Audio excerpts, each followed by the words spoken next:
சரி வாங்க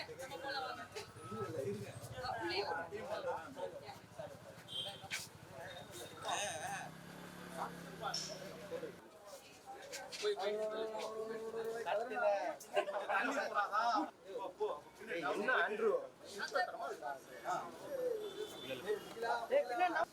பின்னாடி லைட் இருக்கே தெரியுதா பாத்து சார்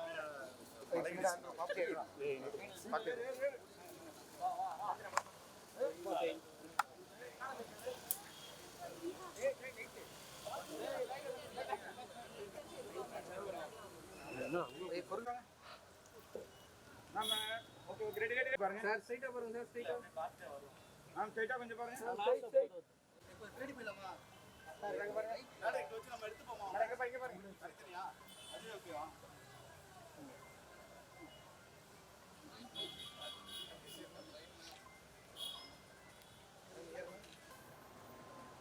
நேரா ஸ்ட்ரைட்டா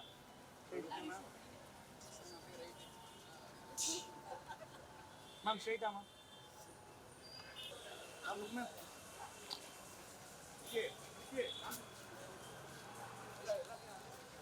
மூவ் பண்ணு வாங்க நான் camera DS sir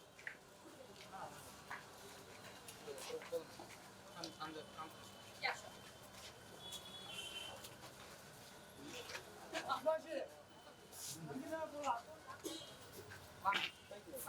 Thank you.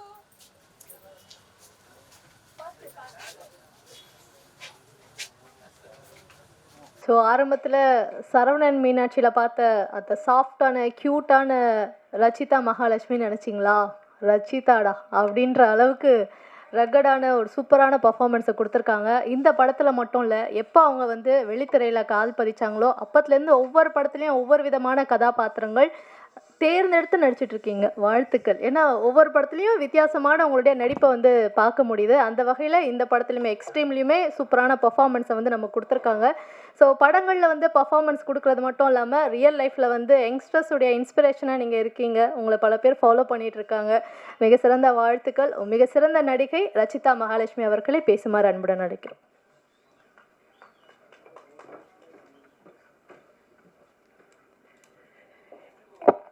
எல்லாருக்கும் வணக்கம். Thank you for this lovely words. Actually ரொம்ப நாள் ஆச்சு யாரோ இந்த மாதிரி பெருமையாக பேசி. ஏன்னா வாழ்த்துறது இப்போல்லாம் ரொம்ப கம்மியாக இருக்குது. ஸோ ரொம்ப thank you. I touch it's very touching. So okay, first of all இந்த படத்தை பற்றி சொல்லணுன்னா எங்கேருந்து ஆரம்பிக்கலாம்? நம்ம டைரக்டர் சார்லேருந்தே ஆரம்பிச்சிடலாம். எக்ஸ்ட்ரீம் படம் அப்போ தான் பிக் பாஸ் முடிச்சுட்டு வர நிறைய எதிர்பார்ப்பு இருக்கும்ல. சரி ஓகே, நம்மளும் ஏதோ பெரிய சாதனை பண்ணி வந்திருக்கோம், படங்கள் நிறைய அப்படியே குவிக்கும் நம்மளை அப்படின்னு சொல்லி ஒரு எக்ஸ்பெக்டேஷன்ஸோடு இருக்கும்போது எனக்கு சார் ஃபோன் பண்ணுறாரு. மேடம், இந்த மாதிரி ஒரு படம் இருக்குது, நாங்கள் எக்ஸ்ட்ரீம்னு சொல்லிட்டு ஒரு இது பண்ணுறோம், ஒரு காப் ரோல். சொல்லப்போனால் சாருக்கு என்ன யாருன்னே தெரியாது. அதுக்கப்புறம் தான் நான் வந்து சரவண மீனாட்சியோட கிளிப்பிங்ஸ் எல்லாம் அனுப்புகிறேன். சார் நான் தான் இது பாருங்கள், நான் ஓரளவுக்கு நடிப்பேன். அப்படியா மேடம், சரி ஓகே அப்படின்னு அதுக்கப்புறம் தான் தெரிய வந்துச்சு அவங்களுக்கு. ஓகே, ஓரளவுக்கு நடிக்கிறாங்க இவங்கன்னு சொல்லிட்டு. ஸோ லுக் டெஸ்ட் எல்லாம் பண்ணணும் அப்படின்னு சொல்லிட்டு எனக்கும் நிறைய மெனக்கட்டு. He's very much particular. Like ஒரு ஆர்டிஸ்ட், நீ எப்படி இருந்தால் என்ன, எனக்கு நீ வந்து நடி அப்படிங்கிறது இல்லாமல் எனக்கு இப்படி தான் வேணும், நீங்கள் ட்ரிம்மாக இருக்கணும், நீங்கள் வந்து பாடி வைஸாக இருக்கட்டும், இல்லை உங்கள் ஆட்டிடியூட் வைஸாக இருக்கட்டும், எல்லாமே எனக்கு இது தான் வேணும்னு சொல்லி வேலை வாங்கின ஒரு டைரக்டர்.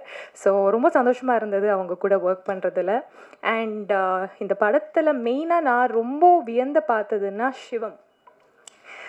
அந்த பர்சன் வந்து ஆரம்பித்த நாள்ல இருந்து முடிகிற வரைக்குமே அவங்களோட 200% இந்த படத்துக்கு கொடுத்து அவங்க வேலை பார்த்துருக்காங்க. ஸோ அவங்க சொல்லிட்டு இருந்தாங்க, இப்போது ஒரு படத்துக்கு நமக்கு வந்து தியேட்டர்ஸ் கிடைக்காது, சிக்கனம் பண்ணி நாங்கள் வந்து ஷூட் பண்ணியிருக்கோம் 25 நாள். எல்லாமே அவ்வளோ உண்மை. எங்கெங்கே செலவு பண்ணணுமோ அங்கங்கெல்லாம் எவ்வளோ வேணுமோ அவ்வளோ மட்டுமே செலவு பண்ணி இப்படி ஒரு படத்தை எடுக்கிறது அப்படிங்கிறது வந்து இந்த காலகட்டத்தில் எனக்கு தெரிஞ்சு அவ்வளோ ஈஸியான விஷயம் கிடையாது. ஸோ அந்த விஷயத்தில் சிவம் அண்ட் ராஜ்வேல் சார், நீங்கள் டீம் அப்பா இப்படியே இருங்க, இப்படியே ஒரு ப்ரொடியூசர்ஸுக்கு ஒரு நல்ல நல்ல படங்களை கொடுக்கணும்னு நான் வேண்டிக்கிறேன். ஏன்னா அவ்வளோ ஒரு பியூட்டிஃபுல்லாக டீம் அப் பண்ணியிருக்காங்க. அண்ட் ட்ரெய்லர் டீசர்ஸ் பார்க்கும்போது தான் நானே வந்து வாவ் அப்படின்னு நினச்சது வந்து மியூசிக்குன்னு சொல்லுவேன். phenomenal you were, seriously. Teaser வந்து நான் நிறைய பேருக்கு அனுப்பும்போது கூட எல்லாரும் ஃபஸ்ட்டு சொன்னது மியூசிக்கை தான் டக்குன்னு கேட்சியாக இருக்குது. So you have done a phenomenal work and editing also sir அமேசிங்காக இருக்குது. சத்தியமாக சொல்லணுன்னா நான் இந்த படத்தில் நடிக்காமல் இருந்திருந்தாலும் நான் இந்த படத்தை இதே அளவுக்கு நான் வந்து ஃபீல் பண்ணியிருக்க முடியும்னு எனக்கு தோணுது சார். பிகாஸ் இந்த மாதிரி ஒரு எப்படி சொல்கிறது, இவ்வளோ ப்ரொஃபஷ்னலாக இவ்வளோ பேஷனேட்டாக ஒரு படத்தை நீங்கள் எடுத்துகிட்டு அதை வெளியே கொண்டு வர்றதுக்கு எவ்வளோ கஷ்டப்பட்டுட்ருக்காங்க அப்படிங்கிறது வந்து ஒவ்வொரு நாளும் நாங்கள் கூட இருக்கிறவங்க தான் பார்த்துட்ருக்கோம். ஸோ இந்த படம் கண்டிப்பாக வெற்றி பெறும் சார். மனமார்ந்து வாழ்த்துறேன். இந்த படம் கண்டிப்பாக வெற்றி பெறும். அண்ட் இங்கே பார்த்துட்ருக்கிற எல்லா மீடியாவில் உட்காந்து நிறைய பேர் பார்ப்பாங்க, நிறைய ப்ரொடியூசர்ஸ் பார்த்துட்ருப்பீங்க. ஸோ உங்களுக்கு ஒரு பேஷனேட் டைரக்டர் வேணும், ஒரு பேஷனேட் ஃபிலிம் மேக்கர் வேணும், இந்த மாதிரி கரெக்டாக நினச்சபடி எடுக்கிற மாதிரி ஒரு டைரக்டர் வேணும்னா கண்டிப்பாக இங்கே இருக்காங்க, பார்த்துருங்க. So he'll make it happen. So எனக்கு இந்த படத்தில் வாய்ப்பு கொடுத்து வேலை வாங்கியிருக்கிறதுக்கும் நன்றி சார். நிறைய படங்களில் நடிக்கலாம். I mean we can work more. Thank you so much. And எல்லா மீடியா நண்பர்களுக்கும் ரொம்ப நன்றி.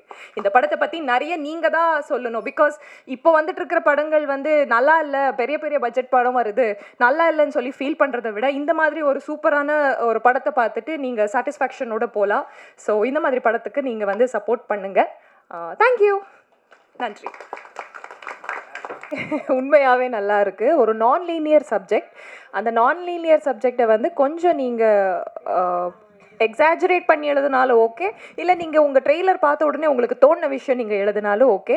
ஏன்னா பெரிய பெரிய படங்கள் வருது, நல்லா இல்லைன்னு சொல்லி ஃபீல் பண்ணி போயிட்டுருக்கீங்க. ஸோ இந்த மாதிரி படம் ரொம்ப பேஷனேட்டாக எடுத்துருக்கிற படம் நல்லா ஓடணுங்கிறது எங்களோட ஆசை. ஸோ முடிஞ்ச அளவுக்கு எங்களுக்கு சப்போர்ட் பண்ணுங்கள். தேங்க்யூ. ஸோ இந்த படத்தில் ஒரு முக்கியமான கதாபாத்திரத்தில் ப்ளே பண்ணியிருக்கக்கூடிய ரச்சிதா அவர்களுக்கு ராஜ்குமார் அவர்கள் தற்போது பொன்னாடை போர்த்தி மரியாதை செய்கிறார்கள்.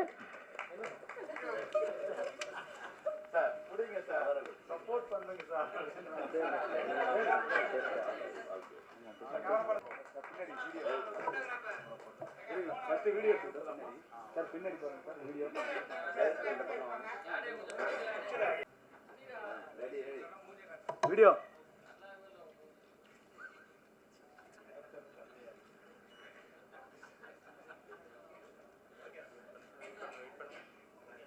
அப்படியே இருங்க சார். அப்படியே